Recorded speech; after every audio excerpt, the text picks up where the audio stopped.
le pont de l'Arsenal, lieu entre les deux rives de la Sèvre, côté Cugan, côté Gétigné, pont qui à l'origine n'était pas prévu pour le flux important et le passage de véhicules terrestres à moteur. Jusqu'alors limité aux véhicules de moins de 2 tonnes, il est à présent fermé aux véhicules à moteur. Explication. La difficulté, c'est que la structure du pont, qui n'est pas prévue pour des flux importants et pour des véhicules, encore une fois, de poids, provoque des vibrations. Et ces vibrations déstructurent un petit peu l'assise du pont. Donc au fil du temps, on a effectivement une dégradation du tablier du pont. Et ce que l'on a voulu voir aussi, c'était au-delà du tablier du pont, de voir quel était l'état général de la structure. Donc il y a eu aussi l'enquête publique, des comptages qui ont été faits, une enquête publique pour connaître un tout petit peu l'avis des populations riveraines sur une éventuelle fermeture. On s'est rendu compte que ça pouvait susciter un certain nombre de réactions, notamment du côté du village de Fouques, ce que l'on peut comprendre puisqu'on avait une traversée directe pour aller sur Gétigné vers le pôle commercial autour du Super U. Donc c'est une problématique qu'il faut prendre en compte. Les comptages ont montré aussi qu'on avait donc des flux importants, puisque jusqu'à 350 véhicules jour sur ce pont. Donc une problématique sur l'état du tablier et l'état du pont, une problématique sur des flux de véhicules qui avaient tendance à augmenter et qui sont déjà nombreux, une enquête publique qui laisse penser quand même que ce lien entre les deux rives, il faudrait plutôt le préserver. Et ça, je pense qu'on peut être assez d'accord sur l'idée.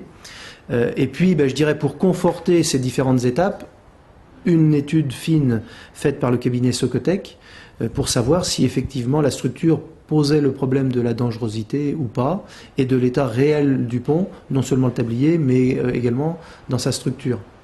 Et c'est là où le rapport donc, de la Socotec, dernier trimestre 2010, donc en fin d'année, a été remis en novembre, dans le courant du mois de novembre 2010 aux deux collectivités, côté Cugan, côté Gétigné, a laissé apparaître donc une dangerosité de l'ouvrage, puisque les IPN, c'est-à-dire les poutrelles métalliques qui supportent les traverses, sont érodées, l'épaisseur du métal est même très très fine à certains endroits, donc il y a une érosion.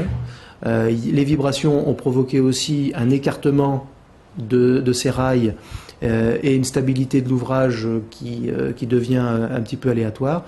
Conclusion, un réel problème de dangerosité qui nous a amené à prendre une décision en début d'année de fermeture temporaire, d'une fermeture du pont à la circulation des véhicules terrestres à moteur, tout en gardant la possibilité bien sûr d'une traversée piétonne et d'une traversée pour les deux roues. Pour cela, je dirais, une procédure a été mise en place, une annonce au moment des vœux sur chaque commune, un courrier adressé aux riverains pour expliquer un petit peu l'historique, la problématique et les raisons pour lesquelles il fallait arriver à cette fermeture du pont. Et puis une information par voie de presse, la PQR, nos relations quotidiennes, pour que l'information soit diffusée au plus grand nombre. Et donc depuis le 17 janvier, le pont est fermé à la circulation automobile. Cette décision est une décision application du principe de précaution. On ne va pas attendre qu'il y ait un accident avant de prendre cette mesure. Donc concerté avec le maire de Cugan, on a décidé de prendre un arrêté commun l'un et l'autre pour fermer le pont à la circulation automobile.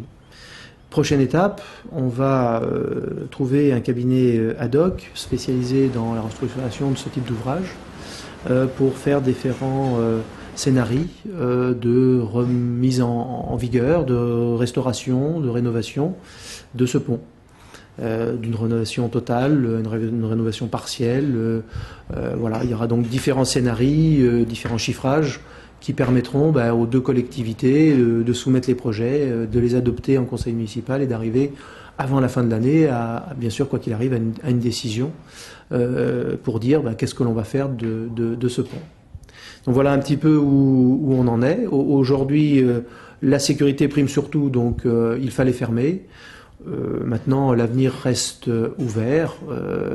Le champ du possible reste ouvert. Je crois qu'il faut garder quand même, c'est un peu dans l'esprit des élus des deux rives, garder ce lien entre nos rives. Après, sous quelle forme, dans quelles conditions et à quel coût, ce sera la prochaine étape.